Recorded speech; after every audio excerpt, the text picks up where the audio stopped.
Noong mga panahong yun, sino ba natatakot pag nag-ooperate ang pulis? Yung natatakot, yung mga kriminal, yung mga sindikato. Sa ngayon, sino yung natatakot pag nakakita tayo ng mga kapulisan? Ano sa pakiramdam ninyo? Totoo ba ang statistika o hindi?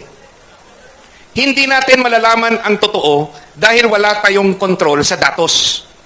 Pero kung sinasabi ng gobyerno, pababa ang statistika, pero yung nababalitaan naman natin iba, at yung nararamdaman natin pag tayo'y naglalakad paggabi ay iba, sigurado may mali. Sir, gusto lang namin makuha yung comment ninyo, yung nangyayaring pagpatay sa isang Filipino-Chinese businessman, si Anson Ke. And nagdulot po yan ng pangamba, no? Maraming mga business groups, malalaking business groups ang nagkomento niyan, and they're calling for justice. Totoo po ba na hindi mababa ang krimen sa panahon ngayon? Kasi the Philippine National Police is downplaying that. Baka po may makapag-comment sa ating pong mga mahal na kandidato.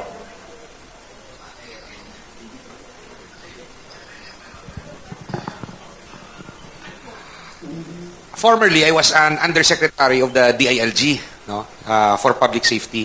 I started the 911 program ng national government. Garbage in, garbage out. How would we know kung yung impormasyon o statistika na pinapasok ay siyang totoo? Ang mas importante po sa atin, ang ating nararamdaman. Tayo ba nakaka-feel ng safety tuwing naglalakad kung gabi o nagta-travel ng mag-isa sa ngayon? O maalala natin nung panahon ni Tatay Digong na talagang feeling natin ay safety tayo at yung natatakot ay yung mga kriminal. May mga nangyayaring ring patayan noon. Pero yung lumalabas sa mga news, yung mga namamatay, yun yung sinasabi nilang mga kriminal o may extrajudicial killings na hindi rin natin alam kung ano yung katotohanan dahil pwede rin po na yung mga kriminal at sindikato nagpapatayan sila sa isa't isa.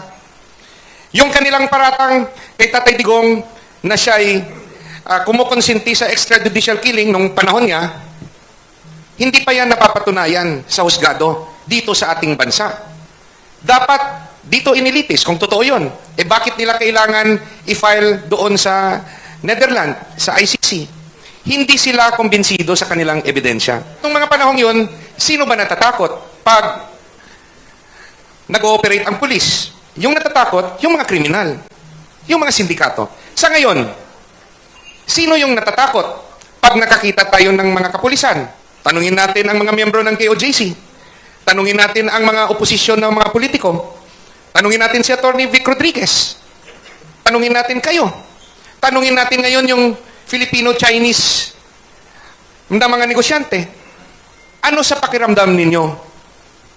Totoo ba ang statistika o hindi? Hindi natin malalaman ang totoo dahil wala tayong kontrol sa datos. Pero kung sinasabi ng gobyerno, pababa ang statistika, pero yung nababalitaan naman natin iba, at yung nararamdaman natin pag tayo'y naglalakad paggabi ay iba, sigurado may mali. Kasi kung pababa yung statistika ng krimen, eh dapat wala ng krimen sa ngayon. Kasi yung mga gobyerno natin, lagi nilang sinasabi na bumababa ang krimen. At ito rin yung dapat natin isipin sa kampanya kontra droga nung panahon ni dating Presidente Duterte, kung totoo yung sinasabing pulisiya ng gobyerno sa extrajudicial killing, yung tanong ko, bakit ang ating mga kulungan nung mga panahong yon 70 to 80% ay drug-related? Eh buhay naman sila eh. Kung totoong yung pulisiya ng gobyerno ay sila ay patayin, eh bakit puno ang kulungan ng mga drug-related na mga akusado? Sa ngayon, pag nag-usap-usap tayo sa mga kapehan, tayo mag-uusap, bumalik ba ang droga o hindi? Bumalik ba ang droga o hindi? Yun po ang kasagutan sa tanong ninyo. Salamat po.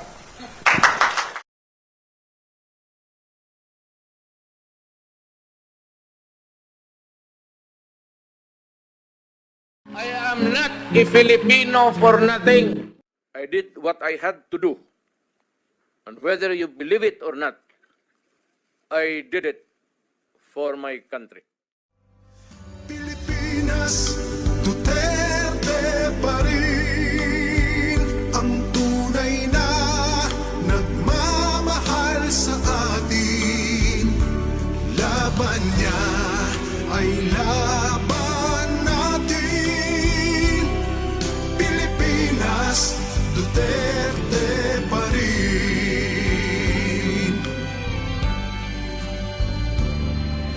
Inang bayang minamahal, lagi kang ipagdarasal na muli kitang makita.